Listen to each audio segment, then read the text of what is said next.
Bom, eu espero que essa conferência americana seja a primeira, euro-americana seja a primeira de muitas, e parabenizo mais uma vez os organizadores, os colegas e todos os envolvidos pela excelência desse evento. Agradeço também em especial ao professor Antônio Martínez pela gentileza e pelo intercâmbio acadêmico. Eu sou advogada, sou pesquisadora da Universidade de Coimbra sobre o tema transestatalidade e sustentabilidade. Sou também mestre em Governança e Direitos Humanos pela Universidade Autônoma de Madrid e mestranda em Direito Público pela Universidade de Sevilha. E o artigo que eu propus é justamente sobre as perspectivas de integração regional através do Mercosul e o diálogo com a União Europeia. E eu acho que, por ter circulado por esse espaço acadêmico ibero-americano, obrigada, e europeu, eu me motivei em buscar justamente pesquisar esse diálogo existente, né? E o objetivo é justamente abordar a experiência da integração que ocorre no contexto sul-americano e o diálogo que se estabelece, que pode vir a ser estabelecido com outra experiência de integração regional já muito consolidada e conhecida, que é a União Europeia, né? Bom, sabemos então que o Mercado Comum do Sul corresponde a um processo de integração regional instituído no início da década de 90, né, por um grupo de países da América do Sul, composto pela República Federativa do Brasil, a República Argentina, a do Paraguai e a República Oriental do Uruguai. Posteriormente, integrou-se também a República hoje bolivariana da Venezuela, mas que se encontra suspensa em razão da ruptura democrática, e o Estado Plurinacional da Bolívia em processo de adesão. Bom, dentre as várias possibilidades de integração no âmbito das relações internacionais, destacam-se, então, esses esquemas de cooperação entre os Estados, e, assim, os processos de integração regional e formação de blocos são relevantes. Além disso, a integração regional ela também pode ser considerada uma forma de adensamento da interdependência entre os Estados próximos, numa mesma região, por exemplo, com interesses comuns. Na medida em que a interligação das economias ela também pode induzir uma redução das assimetrias e distribuição dos ganhos econômicos e comerciais, como afirmam os professores Patrícia Quejal e Mohamed Jamal. Bom, as perspectivas da integração regional no contexto do Mercosul referem-se, por exemplo, ao aumento da competitividade, à internacionalização das empresas nacionais através da integração das cadeias produtivas, além da criação de um contexto jurídico que possa ser estável e atraente para os investidores, além da consequente melhora social e prosperidade econômica, é claro. Também é muito importante dizer que o desenvolvimento do bloco pode representar uma importante plataforma de inserção internacional dos Estados que o compõem, como ocorre justamente no caso da União Europeia.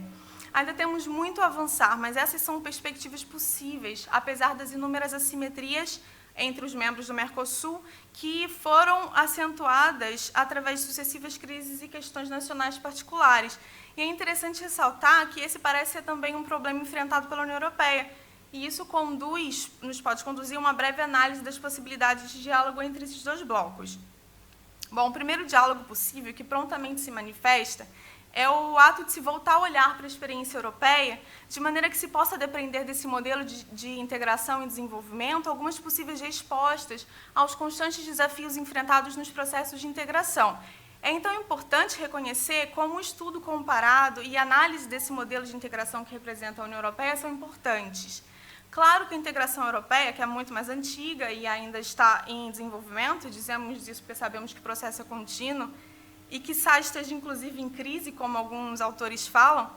mas é importante reconhecer que já podemos identificar inúmeras conquistas, de forma que o modelo de governança exercido pela União Europeia possa, sim, ser considerado um exemplo. Da mesma forma, também sabemos que ambos os modelos estão inseridos em contextos socioeconômicos, culturais e territoriais distintos, como a colega anteriormente falou, e, portanto, possuem uma série de aspectos particulares, então, desafios próprios a serem enfrentados. Todavia, ambos os processos são a manifestação de uma busca de cooperação entre as nações que compartilham de interesses comuns, que pertencem a uma mesma região e que precisam começar a superar as animosidades e dificuldades diplomáticas, além das suas assimetrias, claro, mas a partir do reconhecimento do necessário fortalecimento regional e, assim, das vantagens provenientes dessa união e dessa cooperação internacional. Bom, de fato, no mundo atual, e através da globalização, que hoje é essencialmente necessária, sabemos que os Estados acabam por serem interdependentes. e sua representação no cenário internacional como parte de um bloco regional unido, assim também como a prosperidade econômica que pode ser experimentada nos contextos nacionais a partir desse intercâmbio dentro do próprio bloco e entre o bloco com demais atores internacionais, são vantagens inegáveis. Então, assim como ocorreu com o processo de integração que culminou com a União Europeia, como conhecemos hoje, as origens do Mercosul também remontam a uma aproximação econômica, visando uma propulsão comercial no âmbito das relações entre os países integrantes. Além disso, as fundações do Mercosul também foram lançadas sobre as bases democráticas, sobre o desenvolvimento econômico, e seu processo de integração também se veio estendendo, ainda que de maneira mais lenta, em matéria social, cultural e migratória também. Mas a integração europeia mais antiga, consolidada, claro, é indubitavelmente um importante modelo a ser estudado para que se possam ser reproduzidos os acertos e evitadas as falhas. Então, eu acho que, volvendo o olhar às lições da história, podemos observar que a União Europeia representa um verdadeiro projeto de pacificação, apesar das recentes crises enfrentadas. Assim, independentemente das diferenças próprias entre os dois processos de integração, o que eu proponho é o reconhecimento da União como importante e pioneiro modelo de governança a contribuir com outros processos, como o processo do Mercosul. Nesse sentido, no artigo eu busco frisar que o primeiro diálogo é o reconhecimento desse exemplo representado pelo modelo europeu, sem rechaçá-lo em razão das eventuais diferenças, de maneira a se estabelecer vínculos, seja a nível intergovernamental, seja acadêmico, como que estamos a realizar aqui agora através dessa conferência euro-americana. Ora, o vocábulo diálogo tem como definição etimológica a comunicação e intercâmbio de informação, que é justamente o que movimentos sociais acadêmicos como esse objetivam promover.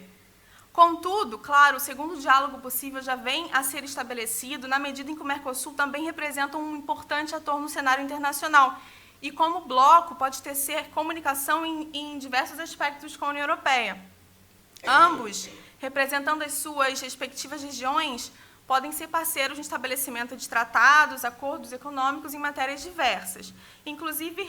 novamente e recentemente, como a colega comentou, veio à lume a negociação do acordo comercial entre o Mercosul e a União Europeia, que estava em trâmite há anos. E, no atual cenário geopolítico, com uma certa mudança no foco das relações comerciais com o aquecimento econômico asiático, o fortalecimento do Mercosul e o diálogo com a União Europeia são muito importantes numa estratégia de crescimento regional, no caso sul-americano. Então, esse acordo de livre comércio, Mercosul-União Europeia, assinado agora, recentemente em junho de 2019, pendente de ratificação, é um tratado entre ambos os blocos sobre práticas de livre comércio entre os países componentes. É interessante frisar que esse acordo representa, em termos econômicos, aproximadamente 1/4 do produto interno bruto do globo, e engloba ao menos 750 milhões de pessoas, para vermos a relevância desse acordo, cujas negociações se estenderam por muitos anos.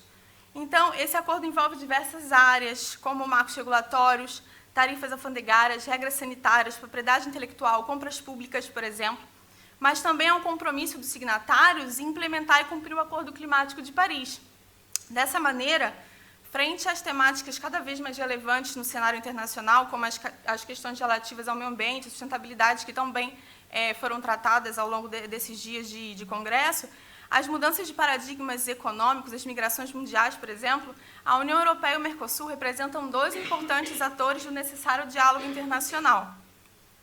Então, a integração regional acaba por nascer através de uma integração econômica, como ocorreu em ambos os blocos citados, mas é preciso ressaltar que, no contexto europeu, por exemplo,